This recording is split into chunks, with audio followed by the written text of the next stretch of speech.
क्या आपने कभी अपने जीवन की चुनौतियों से अभिभूत महसूस किया है? शायद आप ऐसी किसी स्थिति में फंसे हों जिसे पार करना असंभव है।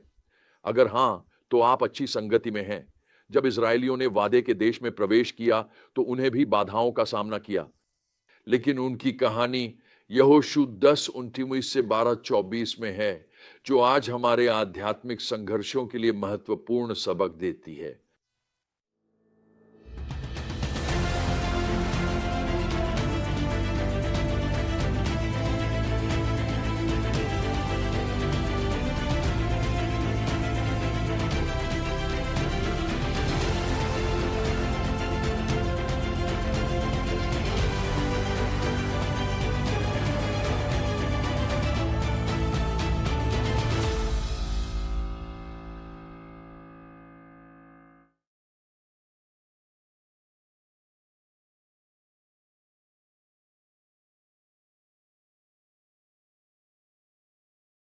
हमारा मुख्य सत्य यही है, परमेश्वर की निष्ठा, हमारी आज्ञाकारिता और उसका पूर्ण समय, यह सब मिलकर हमारे जीवन में विजय लाते हैं, ठीक वैसे जैसे उन्होंने प्राचीन इस्राएल के लिए किया था।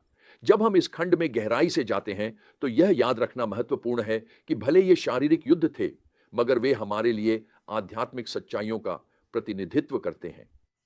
इफिसियों 6:12 हमें याद दिलाता है कि हमारा संघर्ष मांस और रक्त के विरुद्ध नहीं है, बल्कि शासकों, अधिकारियों, इस अंधकारमय संसार की शक्तियों और स्वर्गीय स्थानों में मौजूद दुष्ट आत्मिक शक्तियों के विरुद्ध है।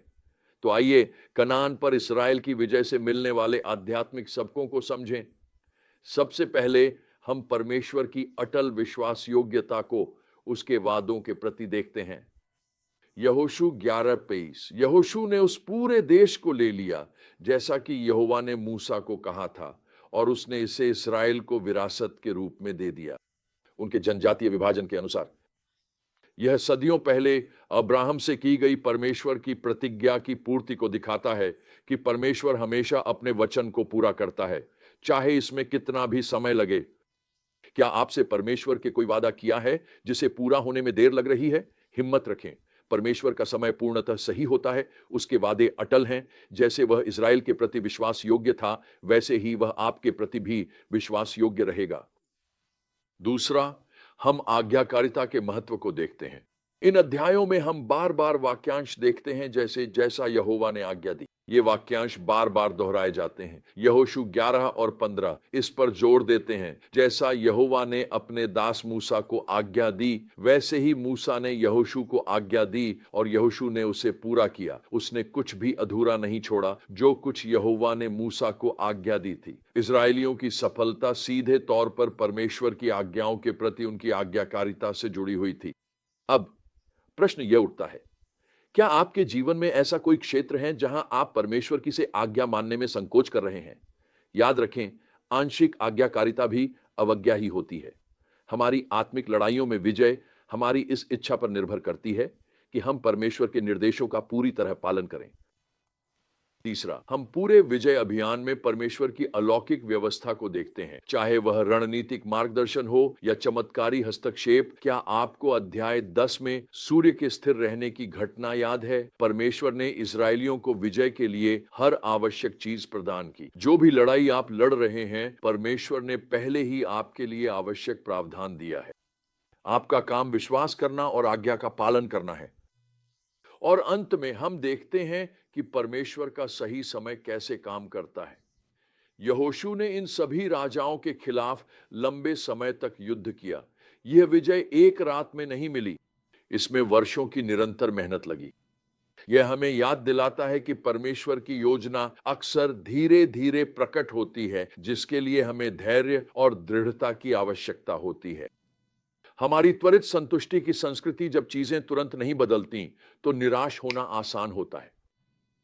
परमेश्वर का समय हमेशा पूर्ण होता है। क्या आप विश्वास में बने रहने के लिए तैयार हैं, भले ही विजय धीरे धीरे आती दिखे? मैं आज यहां हूं क्योंकि मेरी दादी की निरंतर प्रार्थनाओं का उत्तर मिला। देखिए, मैंने अपने पिता की ओर से अपने दादा दादी को कभी नहीं देखा।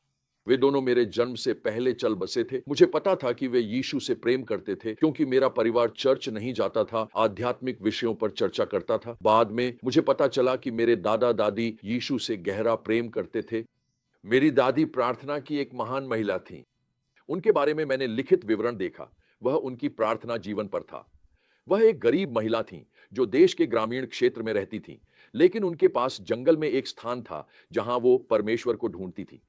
वह अपने बच्चों के लिए परमेश्वर से प्रार्थना करती थीं। मेरे पिता द्वितीय विश्व युद्ध में गए। मैंने सोचा उस समय उनके मन में क्या चल रहा होगा। पिता के लौटने से पहले ही दादी का हृदय रोग से निधन हो गया। जब मुझे उनके बारे में पता चला तो आश्चर्य हुआ कि उन्हें कैसा लगा होगा। क्या वह निराश थी? क्या वह पराजय की भावना में चली गई? फिर परमेश्वर ने मुझसे कहा, वह बिना देखे चली गई, लेकिन विश्वास के साथ। लेकिन उनके निधन के 23 साल बाद उनके पोते ने एक चर्च में जाकर सुसमाचार को सुना। पवित्र आत्मा ने मुझे प्रेरित किया। मुझे यीशु की आवश्यकता महसूस हुई और मैंने जीवन उन्हें दे दिया। यीशु के पास आने के परिणाम स्वरूप मेरे पिता ने अपना हृदय यीशु को दे दिया। 2 साल बाद उन्होंने मसीह को स्वीकार किया। इसमें 25 साल लगे। परमेश्वर ने मेरी दादी की प्रार्थनाएं सुनी और बेटे को बचाया। लेकिन इतना नहीं, उन्होंने उस पोते को भी बचाया जिससे वह कभी मिली नहीं थी। वह अंत तक प्रार्थना में दृढ़ रहे। परमेश्वर ने उन्हें आशीष दी और उत्तर दिया।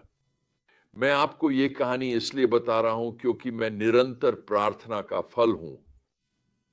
इस अनुभव ने मुझे वही सबक सिखाए जो हम यहोशू की कनान विजय में देखते हैं। परमेश्वर अपनी प्रतिज्ञाओं के प्रति वफादार है। हमारी आज्ञाकारिता महत्वपूर्ण है। उसका समय पूर्णतः सही होता है और उसकी व्यवस्था हमेशा पर्याप्त होती है। तो आज आप किस युद्ध का सामना कर रहे हैं? आपके सामने कौन सा यरीहो खड़ा है जो अभेद्य प्रतीत होता है? इज़राइल की विजय से मिले सबक को याद रखें। पहला, परमेश्वर के वादों पर उसकी विश्वास योग्यता का भरोसा रखें। दूसरा, उसकी आज्ञाओं का पूरी तरह पालन करें, भले ही वे समझ में ना आए। तीसरा, परमेश्वर की व्यवस्था को देखें, वह आपकी विजय के लिए सभी जरूरतें पूरी करेगा। चौथा, विश्वास में दृढ़ रहें, यह जानते हुए कि परमेश्वर का समय पूर्णतः सही है। जब आप इन सिद्धांतों को अपनाएंगे तो आप पाएंगे कि वही परमेश्वर जिसने इज़राइल को विजय दिलाई, आज भी आपके लिए युद्ध कर रहा है। आपका यरीहो एक दिन में नहीं गिर सकता, लेकिन विश्वास, आज्ञाकारिता और धैर्य के साथ आप विजय देखेंगे, क्योंकि हमारा परमेश्वर सच्चा और विश्वास योग्य है और उसमें हम विजेताओं से भी बढ़कर हैं।